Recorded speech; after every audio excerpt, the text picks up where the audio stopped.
Hello everyone, this is Maki. G Generation Eternal is a game featuring many Gundam series. Since it's an official Bandai release, the game features a new story from the Seed series called Seed Recollection. This time, let's take a look at the Earth Alliance's mobile armor that appears in the story. It's called the ZEIGEL.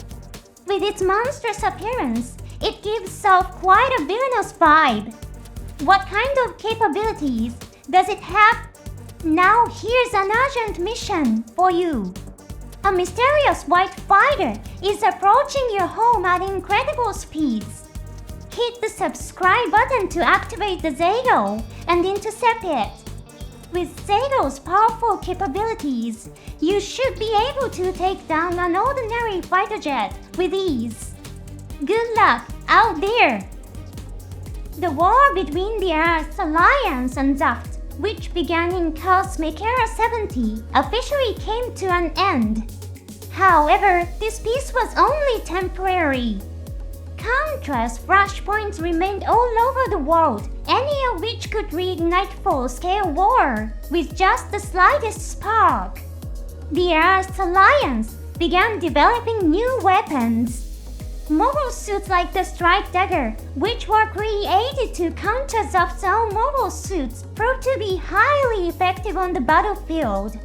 Still, some within the Earth Alliance focused on the potential of mobile armors.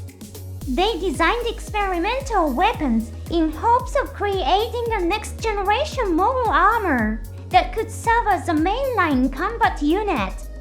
Thus, the ZEIGEL was born traditionally. Conventional mobile armors were developed with three key priorities: sufficient offensive power to complete missions independently, mobility comparable to fighter jets, and heavy armor capable of withstanding enemy attacks.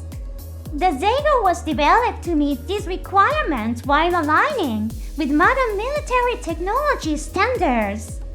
In order to achieve immense firepower, with its main cannon atmospheric flight capability and absolute defense by a positron reflector, the ZEIGEL was equipped with multiple large-capacity batteries.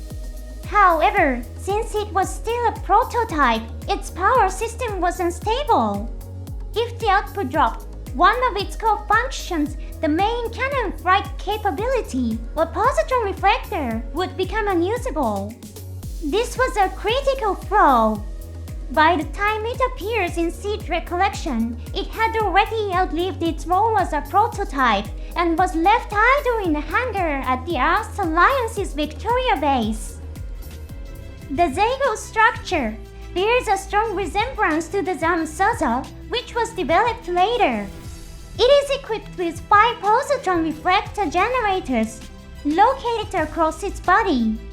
Activating one of these reflectors allows it to effectively defend against attacks from enemy mobile suits and warships.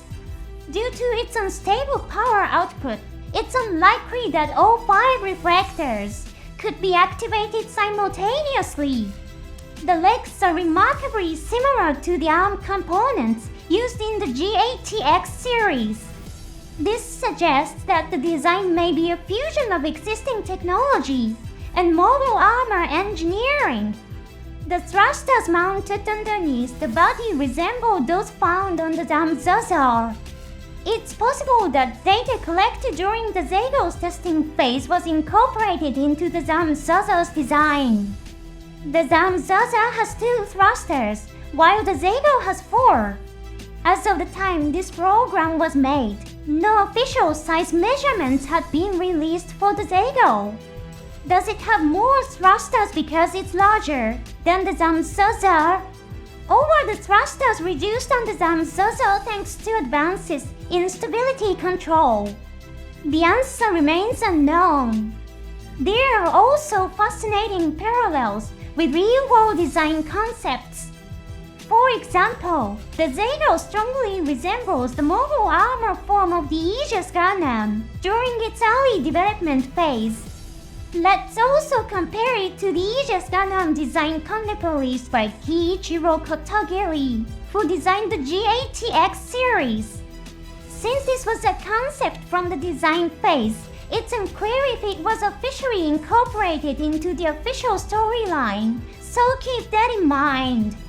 This particular form is the tank model DX-302, a prototype of the Aegis Gundam. DX-302 uses its 4X for movement and as stabilizers. When firing its cannon similarly, the ZEIGEL uses its 4X to anchor itself to the ground when firing its high-output beam cannon to help manage recoil. Perhaps the ZEIGEL is a combination of these early design ideas. The ZEIGEL is equipped with two types of weapons.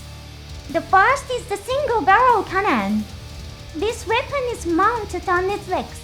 Its model number is the same as the one used on the Zamsosa, but the smaller numerical designation suggests that it might be an earlier version. While the Zamsosa's cannon is a beam weapon, the ZEIGEL fires solid metal projectiles. The legs anchor in place when firing to stabilize the firing line. The second weapon is the dual phase energy cannon. It's named the Maki. Judging from the model number, it appears to be an earlier version of the beam weapon equipped on the Zamsosa.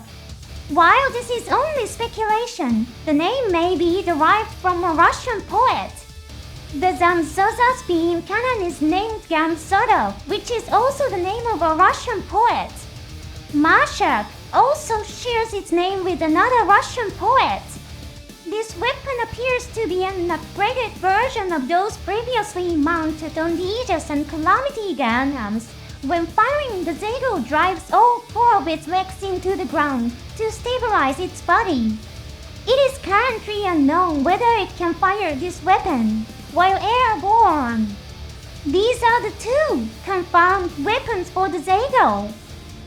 Despite its villainous appearance, the ZEIGEL played the role of a peacekeeping weapon in the story.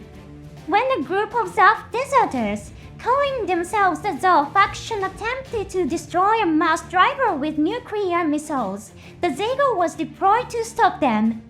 A mass driver is a critical facility used to transport shuttles and supplies from Earth to space.